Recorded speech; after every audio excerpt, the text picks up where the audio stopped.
Berjarak sekitar 100 mil dari kota Melbourne, Australia, terdapat sebuah kota kecil bernama Shepparton. Kota ini terlihat begitu sepi dan tenang. Shepparton memiliki jumlah penduduk hanya 69.000 orang. Kota ini juga dikenal sebagai tempat pertanian di Australia. Dan untuk kehidupan modern, di sini juga banyak terdapat bar dan restoran. Kasus kali ini melibatkan salah seorang wanita yang merupakan warga Shepparton bernama Bianca Edmonds.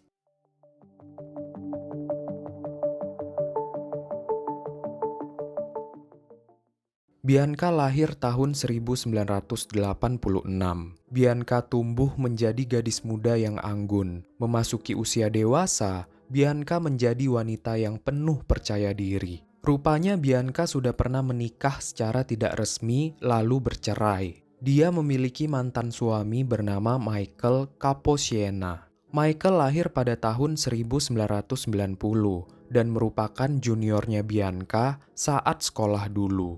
Di tahun 2013, Bianca mengandung anaknya dengan Michael. Lalu di tahun 2014, lahirlah buah hati mereka berjenis kelamin laki-laki. Seiring berjalannya waktu, Bianca dan Michael sering berselisih paham dan bertengkar. Dan saking parahnya pertengkaran mereka, akhirnya mereka pun memutuskan untuk berpisah. Bianca dan Michael saling bersikukuh untuk mendapatkan hak asuh anak mereka. Di saat perselisihan hak asuh, muncul seorang pria bernama Glenn Cassidy, di mana Glenn ini menjalin hubungan dengan Bianca. Glenn lahir pada tahun 1973 dan berusia 49 tahun saat itu. Glenn lebih tua 13 tahun dari Bianca. Glenn ini diketahui adalah pria yang mapan, tapi dia memiliki kekurangan.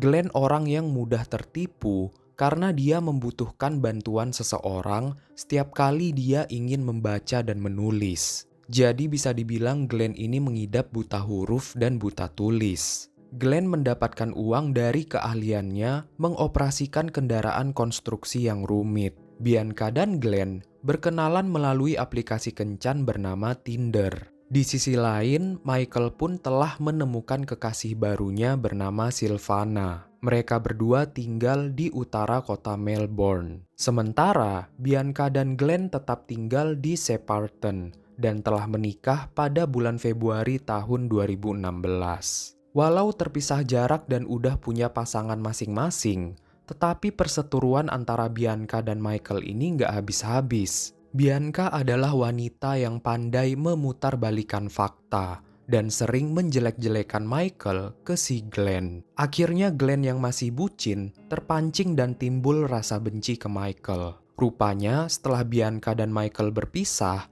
hak asuh anak mereka jatuh ke tangan Bianca. Michael hanya diizinkan bertemu dengan putranya seminggu sekali dan harus dalam pengawasan yang ketat. Namun Michael nggak peduli dengan aturan ini dan sangat sering menemui putranya. Nah, karena hal ini, si Bianca jadi kurang suka dan marah. Ketika Bianca marah, si Glenn pun ikut-ikutan. Ditambah lagi Bianca ini suka nunjuk-nunjukin percakapan kasarnya dengan Michael. Jadi Bianca mengompor-ngompori si Glenn untuk menghabisi Michael. Bahkan yang parahnya, demi membakar emosi Glenn, dia sering mengatakan kalau Glenn itu kayak cowok impoten dan gak punya nyali untuk melindungi keluarganya. Intinya di sini si Bianca memanipulasi Glenn untuk jadi tangan kotornya agar bisa membunuh si Michael. Nah, sebelum Glenn ini membunuh Michael, si Bianca ini selalu nggak ngasih Glenn kepuasan suami istri. Jadi, saat mereka berhubungan intim, Glenn ini nggak bakal dibiarin sampai klimaks alias cerot. Jadi mereka in the hoy tapi gantung rasanya. Dan karena bucinnya Glenn, dia pun menyetujui permintaan Bianca dan mereka pun menyusun rencana. Di sisi lain, belum diketahui apakah rencana Bianca untuk menghabisi Michael udah ada sebelum dia kenal Glenn atau setelah mengenal Glenn. Dan apakah Bianca benar-benar mencintai Glenn? Mengingat si Glenn ini orangnya kan mudah ditipu. Jadi bisa aja dari awal niatan Bianca hanya untuk memanfaatkan Glenn untuk melenyapkan Michael. Apalagi Bianca sering manas-manasi Glenn. Dia juga menggunakan manipulasi hubungan intim sebagai upaya untuk membujuk Glenn. Dan menyebutkan kalau melenyapkan Michael adalah langkah Glenn untuk menyelamatkan keluarga dan anak tirinya. Dan karena Bianca ini dulunya punya hubungan dengan Michael, jadinya dia meminta Glenn untuk melakukan semuanya sendirian, biar dia nggak disangkut pautkan. Bahkan yang bikin kita menilai Bianca ini seorang psycho, dia bahkan ngebuat peta rumah Michael dan Silvana, lengkap dengan detail tetangga rumahnya Michael. Seperti ada anjing yang suka menggonggong dan security lines. Dan ternyata rencana pembunuhan terhadap Michael ini udah direncanakan sejak lama. Diketahui pada tahun 2015,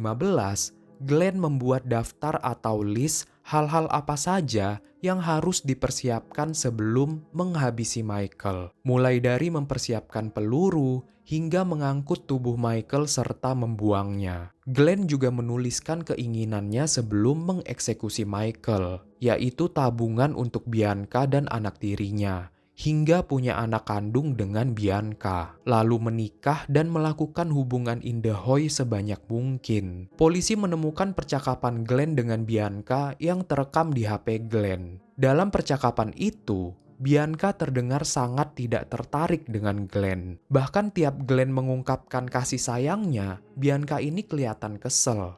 And can we have sex tomorrow night? I don't know, it depends. We're celebrating or not. Oh, I love you. Enjoy your job. Yeah, I love you. Concentrate. I love you. Concentrate. Don't stuff up. Pay attention. Yeah, I will. I love you. I know.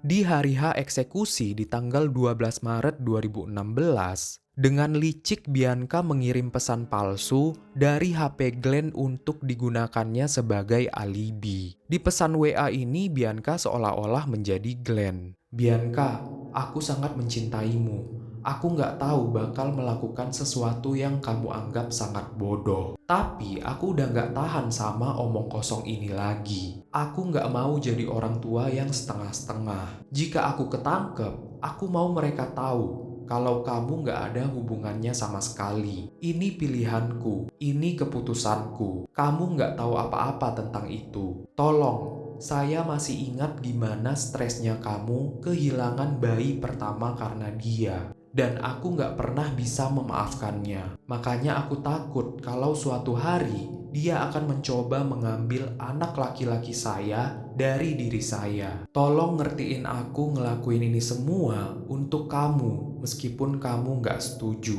Aku sangat mencintaimu. Di WA ini, seolah-olah Bianca membalas pesan Glenn untuk melarang perbuatannya. Bianca tetap tinggal di Shepparton sementara Glenn pergi berkendara ke rumah Michael sejauh 100 mil seorang diri. Nah, saat itu didapat dari rekaman CCTV komplek, mobil Glenn terparkir di jalan dekat rumah Michael. Dia juga terlihat berjalan kaki melewati rumah Michael untuk memeriksa apakah targetnya ada di dalam rumah atau tidak. Glenn kemudian kembali ke mobil untuk mengambil senjata yang ia bawa. Kemudian Glenn mengetuk pintu rumah Michael dengan keras. Karena hal ini, Michael merasa curiga dan sebelum membukakan pintu, Michael membekali dirinya dengan sebuah pisau. Setelah mereka saling berbicara di antara pintu, Michael membuka pintu secara perlahan. Mereka saling menggenggam tangan,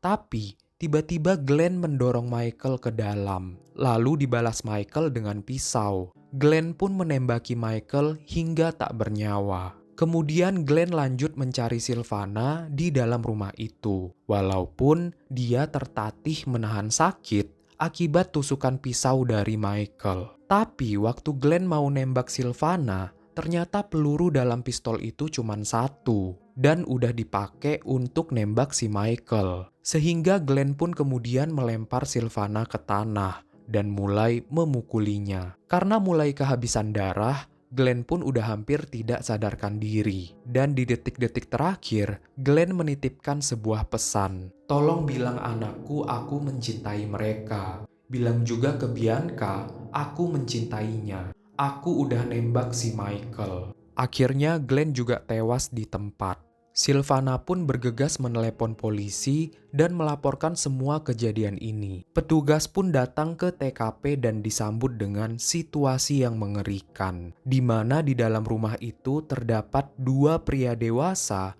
yang udah terkapar dan tak bernyawa, dengan kondisi bersimbah darah. Silvana awalnya ditangkap karena dicurigai membunuh Glenn dan Michael, namun akhirnya dibebaskan. Dan Bianca, si biang kerok ini, selama beberapa minggu dia nggak dicurigai sama sekali. Selang 1 bulan setelah kejadian, Bianca diwawancarai oleh petugas kepolisian. Bianca mengklaim dia tidak ada sangkut paut atas kejadian ini. Dia juga menyangkal kalau dialah yang mengetik pesan WA palsu sebelumnya. Did you type that No, text message? I did not type that message. So you deny that you sent that text message from Glenn's Yeah. phone? Okay. I did not type it. Okay. I'm just asking you that you can either agree with it or disagree I with did it. not type it. I did not. Dalam wawancara ini, polisi nggak bisa menemukan hal yang memberatkan untuk bisa menangkap Bianca. Dia pun dibiarkan bebas. 1 bulan berlalu, kasus ini seperti tenggelam gitu aja. Bahkan masyarakat sekitar pun udah mulai lupa. Dari kematian Michael, Bianca mendapatkan asuransi senilai $307.000 Australia. Bianca juga mulai menemukan pasangan barunya dari Tinder. Padahal Glenn belum lama meninggal, tapi si Bianca ini di bulan kedua dia udah tinggal bareng sama kekasih barunya. Dan cowok baru Bianca ini diketahui merupakan mantan narapidana yang pernah dihukum penjara selama 8 tahun karena memotong tenggorokan istrinya sendiri. Namun, mengenai identitas kekasih baru Bianca ini dirahasiakan. Makanya kita sebut aja dia Mr. X. Mr. X ini kemudian mendengar berita tentang kematian Glenn dan Michael. Dia lalu menanyakan ke Bianca apa yang sebenarnya terjadi. Dan Bianca pun mengaku ke Mr. X ini. Lalu Mr. X ini kemudian melaporkan semua kebusukan yang dilakukan Bianca ke kepolisian. Pada tanggal 4 April 2018, Bianca akhirnya dipanggil kembali untuk diinterogasi. What was the opinion that you drafted that text message? I did not write that. I'm just I I'll didn't. agree to that, that's fine. But if that's something that I did not write that message. We spoke about the map. Yes, and I had not seen that map Okay, before you yes, showed no. me that day. Your fingerprints been found on that map. Oh, I thought paper. Your DNA is on the gun.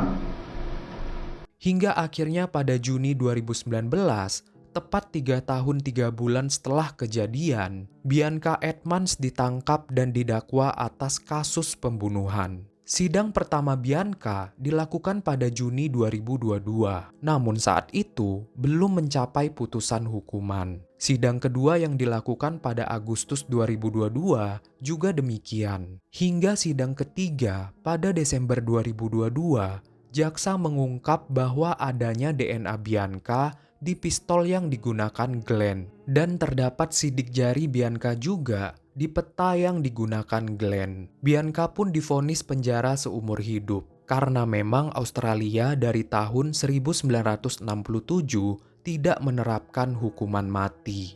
Nah, di kehidupan kalian, ada nggak cewek yang manipulatif kayak si Bianca ini? Coba tulis di kolom komen. Dan yang paling kasihan di kasus ini, menurut aku si Glenn. Dia sangat tulus ke Bianca, tapi malah dimanfaatkan. Sekian pembahasan kita kali ini. Jangan lupa tontonin video-video aku yang lain.